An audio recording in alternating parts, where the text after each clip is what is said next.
Hello, my friends. Welcome to this week's episode of the Seasons of Joy podcast. I'm so excited to share my guest with you. Her name is Michelle Keil, and she says she's affectionately known as the Doodle Coach. She's a master certified holistic coach and the creator of a unique coaching method that helps overwhelmed women quiet their inner critic, lighten their emotional load, and reconnect with who they truly are through the surprisingly powerful tool of doodling. I'm so excited to talk about that a little bit today. She is face centered, science and evidence informed, and rooted in years of training, including advanced certification in motherhood and family life. She weaves together creativity, faith, nervous system, aware coaching to support women in finding grace in the margins of their lives. I love that. She's an empty nesting wife and mom of 6 plus 2 kids because she loves the ones that choose her family. She's affectionately known as Mimi to one perfect granddaughter so far. She and her husband live in Gilbert, Arizona. They've been married for 34 years. I will put the links to where they can find you, but I'm so excited for this conversation. Michelle has written a book with a group of other coaches that's going to be coming out really soon.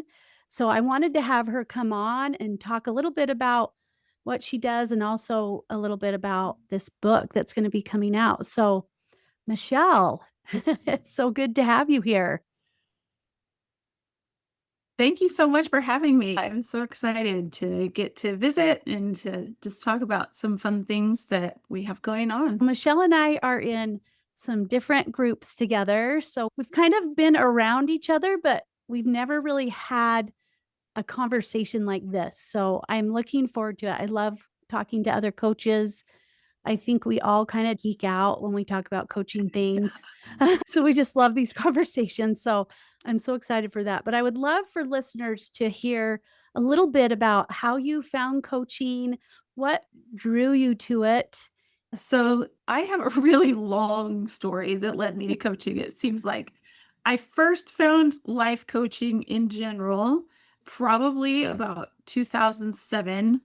It was probably even earlier than that. My youngest will be 20 this month. So she was little at the time, and I'm like, "Oh, that sounds cool. I should do that." And I'm like, what am I thinking? I have all of these schedules that I'm trying to manipulate and work with from 1 to 12-year-olds and just the joys of junior high and then high school and all the things. There were just different nudges I like to think of from Heavenly Father and throughout the years about this is something you should think about. Then it was 2020 and a whole mix of things. Of course, COVID was one of them, but my kids were now in high school, finishing up junior high and moving into high school. We just had our two youngest at home. I had been able to help my mom as she passed from this life into the next for several months and be with her. We teased her that how special she must be, that Heavenly Father shut down the whole world so that her kids could help take care of her at the end of her life. And then it was after that I was realizing I'm turning 50. What do I really want my life to look like? And found life coaching in a different way. I had been thinking about going back to school to become a therapist or a counselor and weighing life coach and therapist and those things, and had a friend who had done certification through the life coach school. And so we visited a little bit, listened to the podcast, dove in, started certification that fall, finished my certification early 2021, and then worked for the life coach school as a contract coach for about 2 years and just have been slowly growing my own private practice and evolving as a coach in general. Like you mentioned, I did an advanced certification in motherhood and family life. I followed that with a master coach training. This past year, I've done a doodling certification. As you said, we've been orbiting each other in these different areas. And so I think it's exciting that now we both are doing a nervous system training. I love marrying all of these different tools together to work with women one-on-one and in small group programs. I jokingly say that I help women hate themselves less.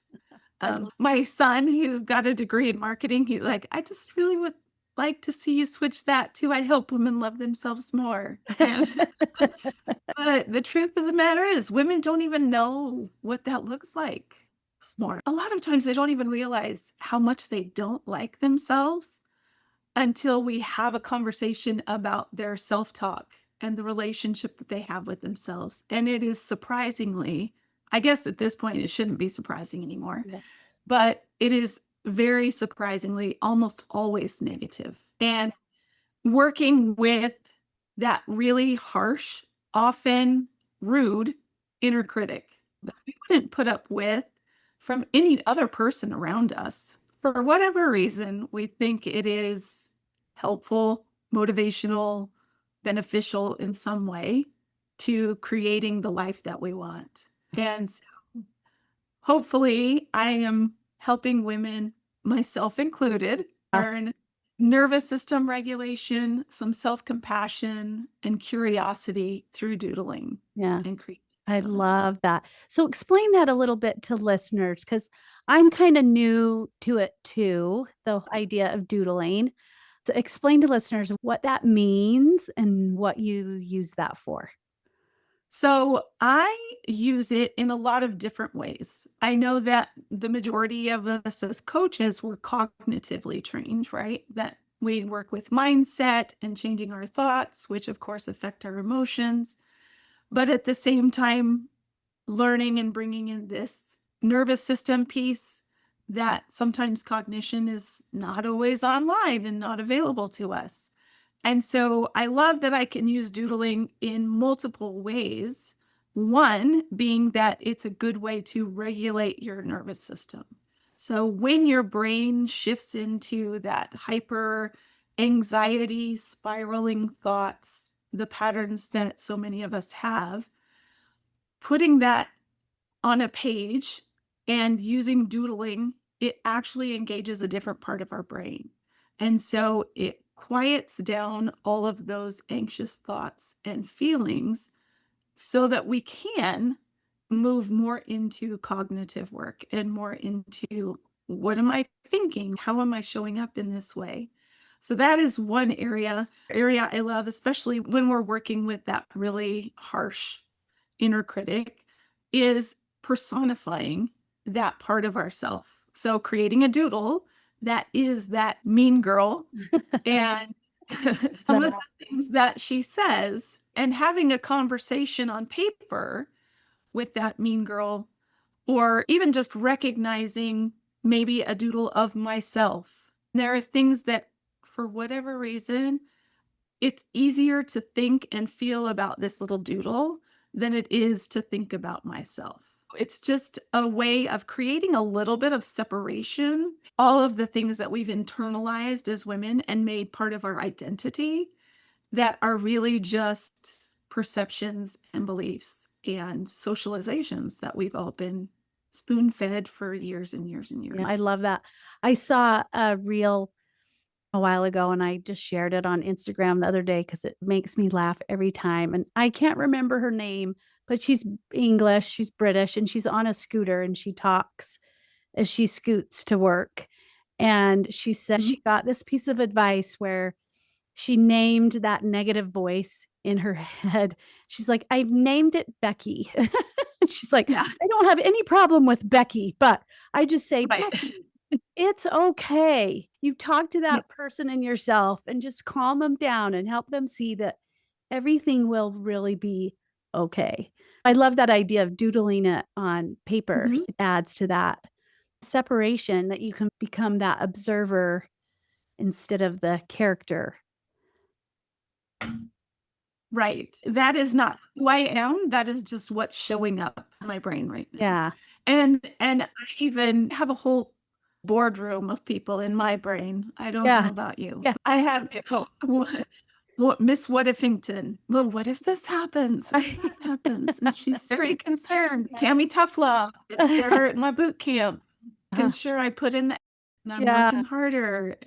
Oh, I love that. And That's so fun. so many different people. I was talking to a friend of mine. We were talking about that negative voice in your head. And she says, yeah, I call it my itty bitty shitty committee.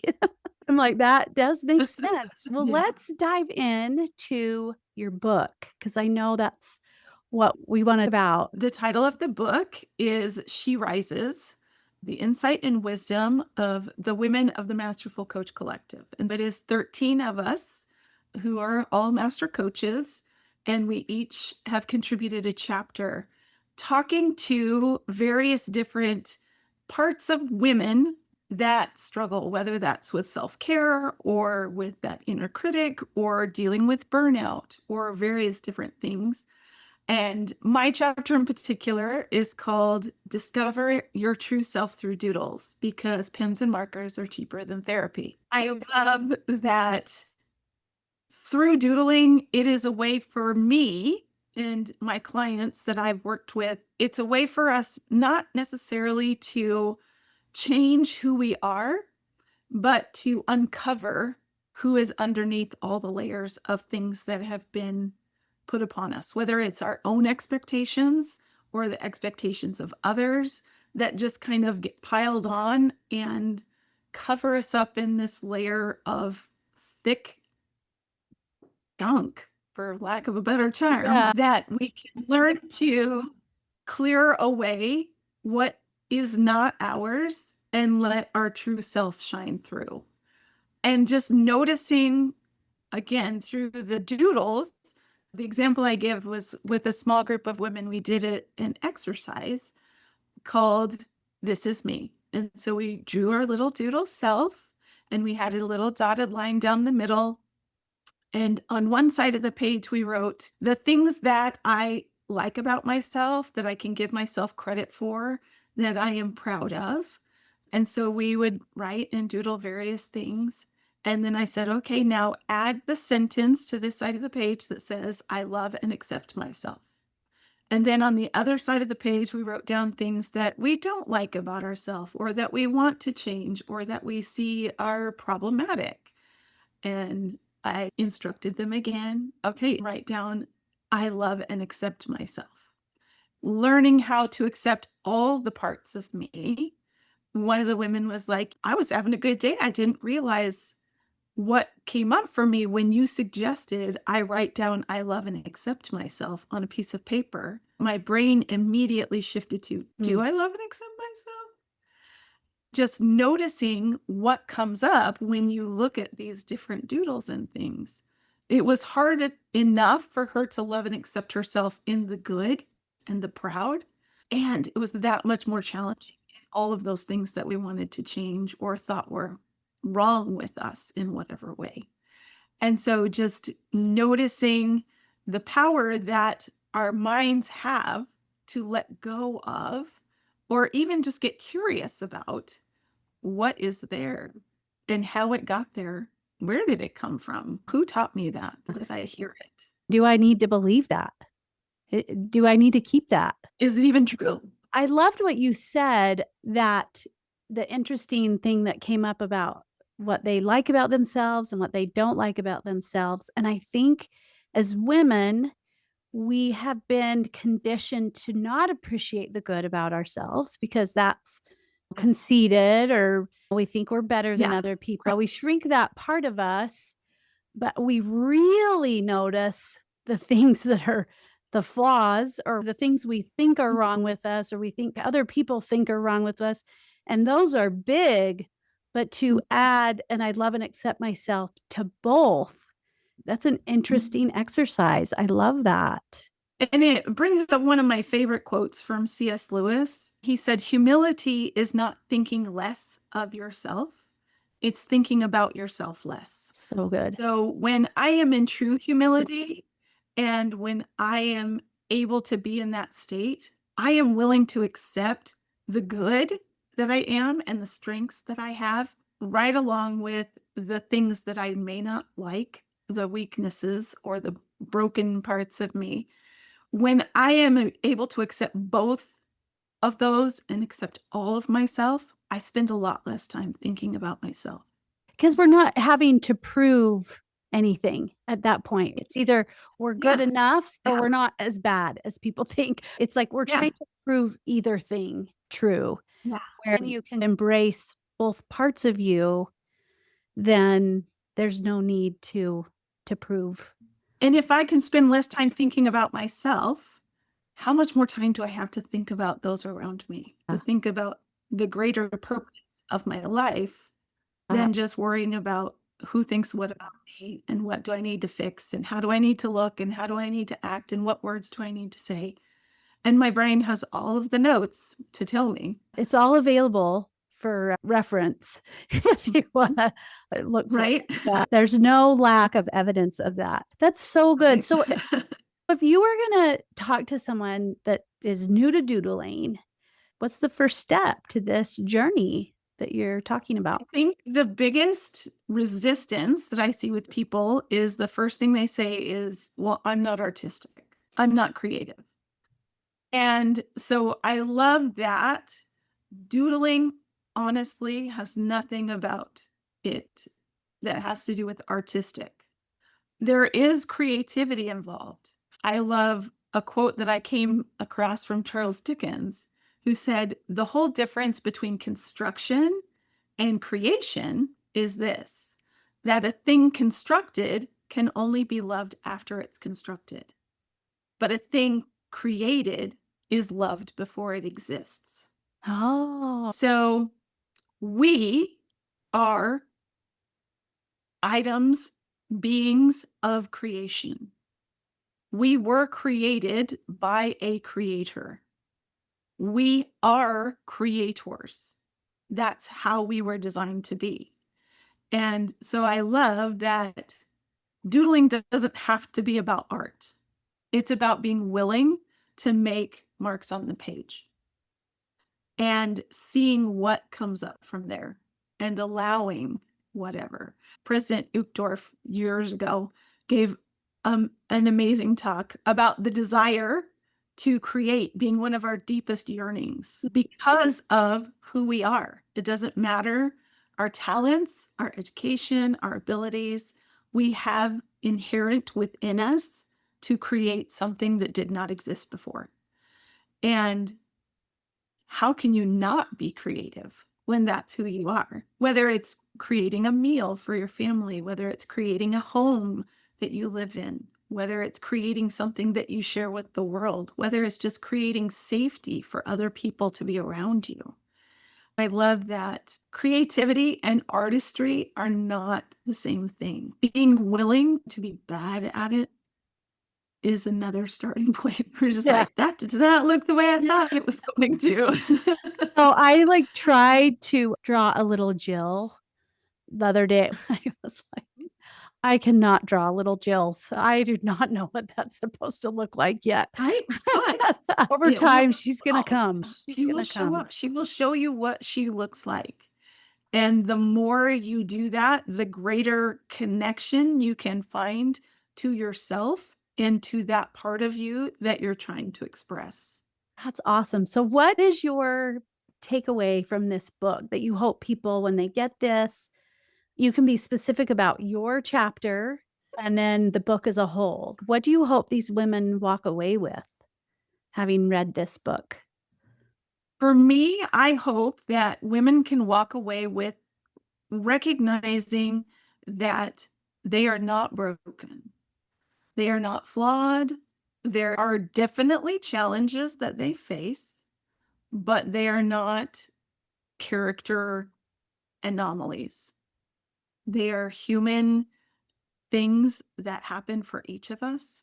And as we learn to go of some of the learning that we've been given, the societal norms and expectations that have been handed to us, and we're like, oh, I guess I'm supposed to take this. We can set those down and be more fully accepting of who we were created to be as opposed to who we think we're supposed to be. I think that is true for several of the chapters, at least, that it is a way to learn that as important as it is to care for everyone around you, You, as a person, deserve that care and attention as well. And allowing that relationship with yourself to grow and develop so that you can feel cared for. And there are other people around us who care for us as well, but learning how to care for ourselves is a skill that, frankly, most of us as women were never taught. No, And hopefully, we can learn that as we develop that skill, then there is so much more we are capable of in the world at large, and we can care for ourselves. I love that. I remember once someone talking about how their mother was praised for all the good works that she did. This amazing woman that she sacrificed everything for her family. And we all, on face value, go, that's amazing. What an amazing woman. But are we glorifying that self sacrifice to the point that when our kids leave or when we have these transitions in our life, that we don't know who we are, where, what we should do, where we should go? Like we are lost because we didn't know ourselves. And I think there's care for others and there's self sacrifice. Yeah. But I think the world has praised self sacrifice when we are trying to learn more about ourselves. It feels uncomfortable because that's not what we've grown up with.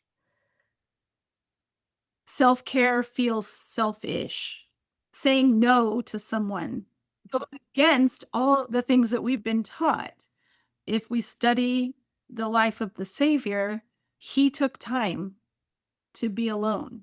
He took time to convene with his Father.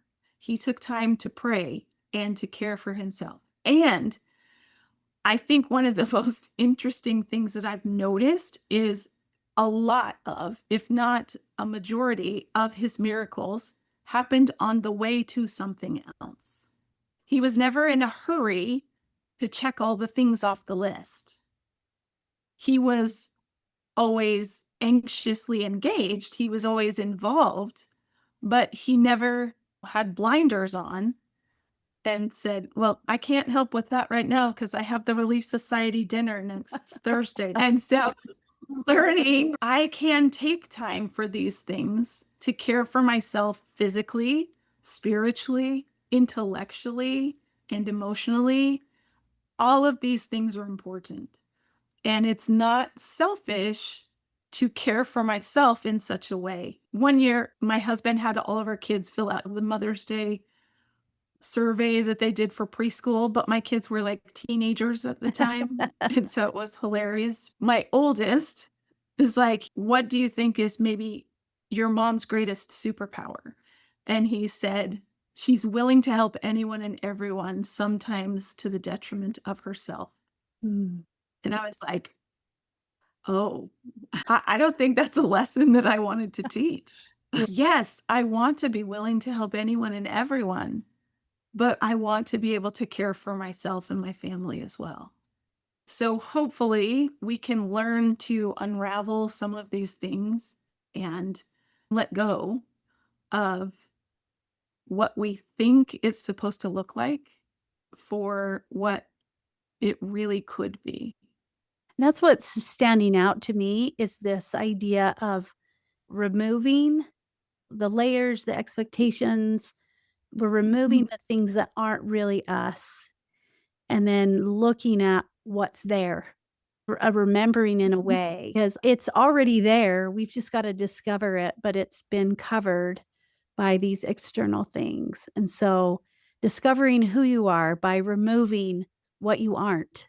That Famous quote from Michelangelo, how did you sculpt the David? And he's like, I just took away all the pieces that weren't him. that's so beautiful. So if you were to leave listeners with one lesson from this conversation that they could do today, that they could start, maybe they're feeling the weight of the roles and expectations that are on them, and they want to know who they are, but they don't know where to start. What would you tell them?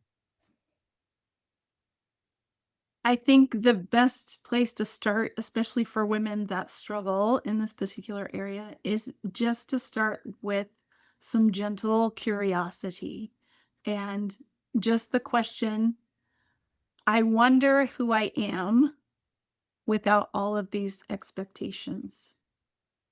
And I could be the same person. I could show the same way. I could do the same things. But usually, even without those expectations, it's a different energy and a different feeling. I wonder who I am. And starting to learn who I am. And then the second step is being okay with where I am. Because so many of us are like, when I get to there, or when I do this, or when I have read my scripture, said my prayers, taken dinner to the neighbors, done all the things, then I can be okay. But what if I'm okay just being me instead of doing all the things? I love that. I think I talked about this on my podcast before, but I had a conversation once with a missionary that was leaving, and we were talking about his why he was going. He's like, I know it's going to help me become the best version of myself. And in that moment, that sounds really good. But what if the best version of you is right here with me right now? I think Yeah. we all fall victim to that. If I can just get here, then I'll be lovable enough, I'll be good enough, I'll be who I'm supposed to be, I'll reach my Mhm. potential. We have a lot of that language in our world. Let's celebrate where we are now. Is it the end product?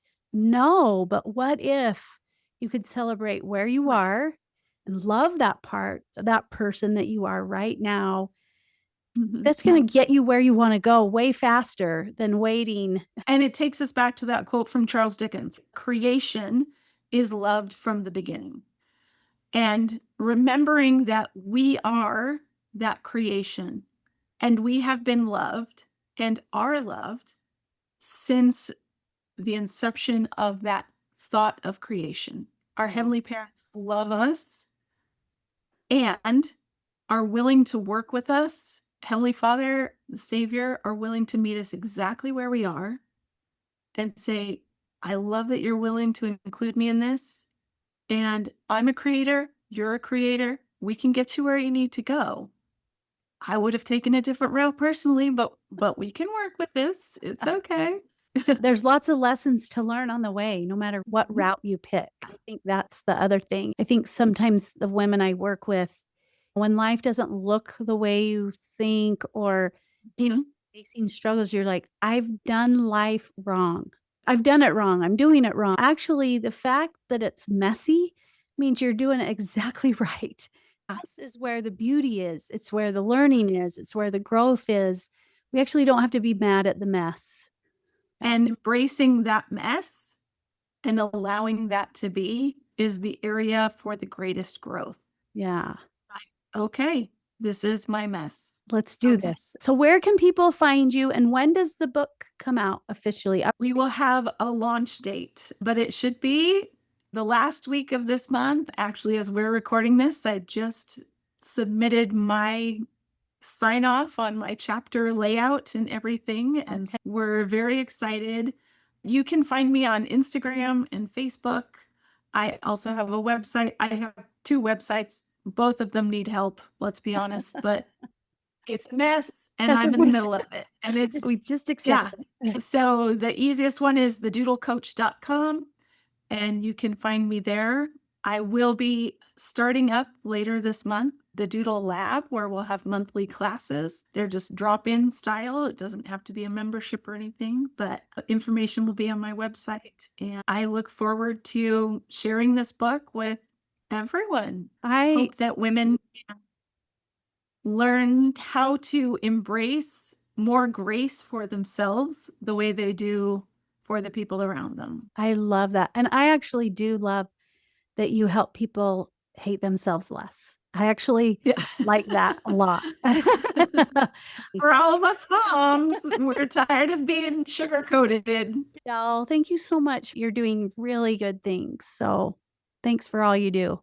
It really has been a pleasure. Thank you so Yeah. much.